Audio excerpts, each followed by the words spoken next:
Hey guys, doing another update again today.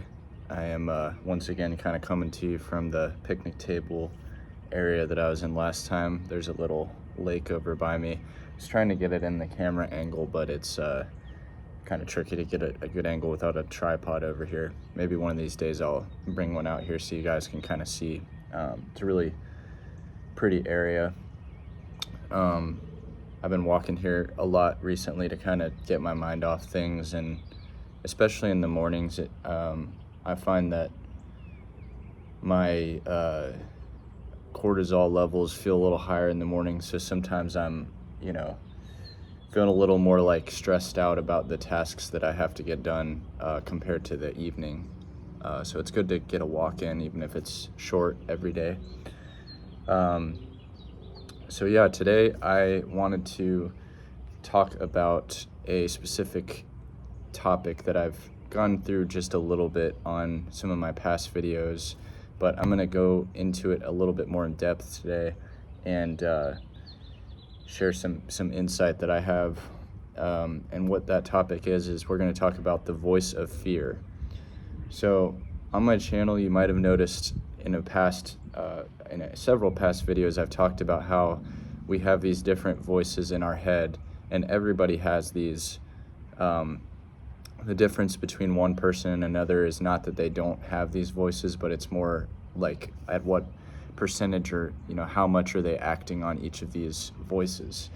But the voice of fear to me is a very big one, because the voice of fear actually kind of creates some of these other voices that pop in or chime in, and it's something that I think that anyone can fall into believing, or basically turning your life into something that you never wanted it to be, because of this voice of fear. So just to give you a few examples, the thing about fear is that we all have it to some extent, and if you don't, then you're probably lying to yourself. But the voice of fear is something that is actually there to protect us, and it took me a long time to realize that, because it can kind of just seem like, oh, this is a negative emotion, like I don't want to face this, I don't want to think about this ever.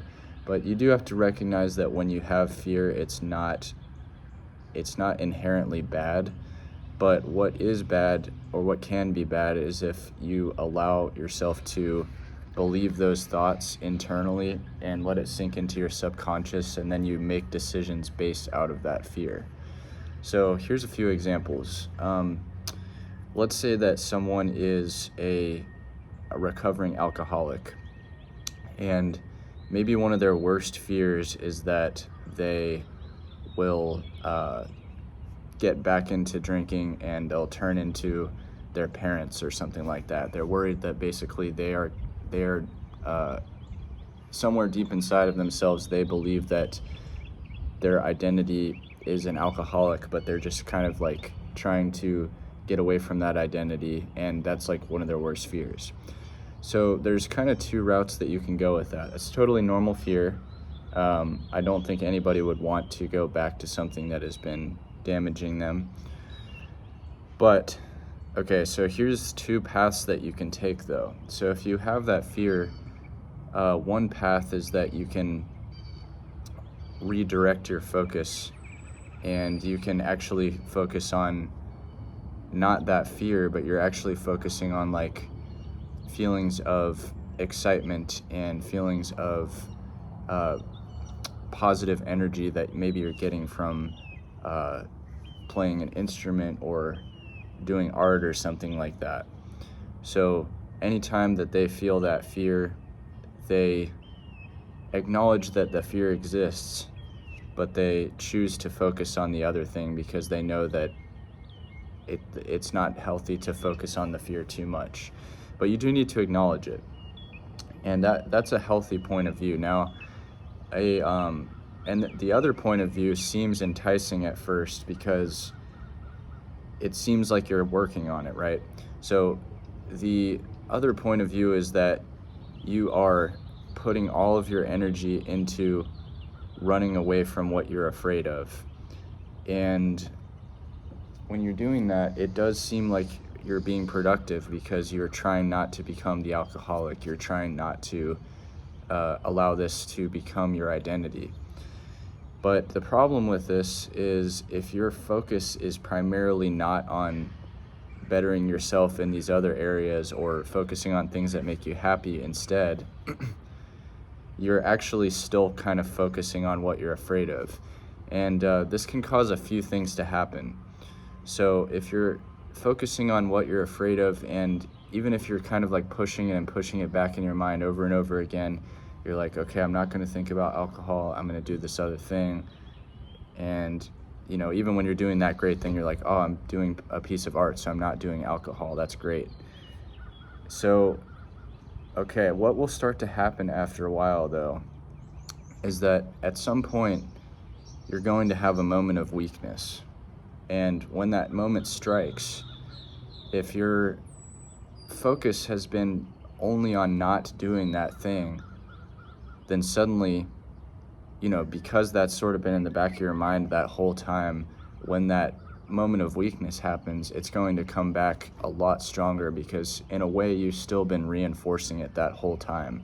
Even though, yes, it feels like you're pushing it out of your life, by thinking about it in any sort of capacity, you are reinforcing it. And the other thing that can also happen is that even if you don't end up acting out, that feeling that you're getting of not being fully satisfied by not doing the thing, not drinking in that case, is you are going to have it come out in other ways where you might feel frustrated about other areas of your life because they're not quite meeting up to this other thing. So it seems kind of straightforward on paper, you know, and eventually what can happen is you can, even if you go too far into that second path that I was just talking about, eventually you can just go full-blown like back into the thing that you're afraid of, because by putting so much focus into it, it almost becomes like a predetermined destiny.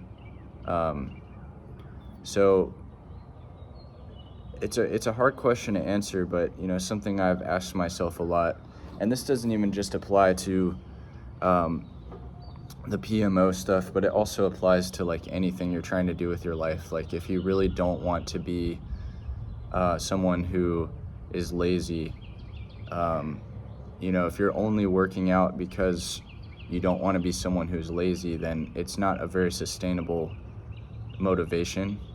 And inherently, though, again, if you believe yourself to be someone who is lazy at heart, it's going to eventually, even if you do get that discipline for a little while, it's going to crumble. So something else that I think is really important is just going back to what I said earlier.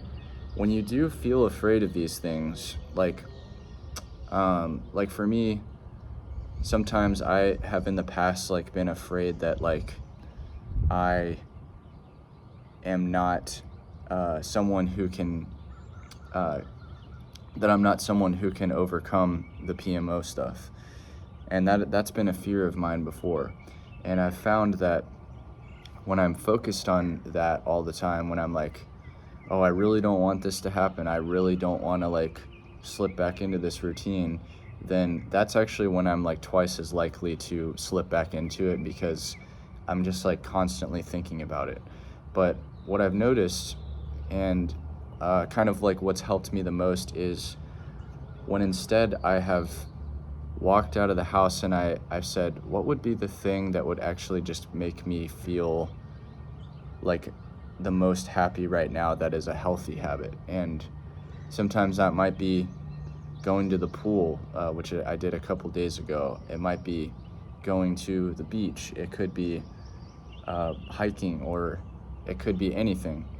And the thing is, you don't always need to replace the habits with the thing that is technically the most good for you. Like, we all would prefer to, every time we would, have an urge, we would go like lift weights, and we would do that. And that works too. You can do that. But sometimes you do have to also think about like your happiness and your dopamine levels too, because if you're only doing something again because you're trying to avoid the bad habit, it's not very sustainable over time.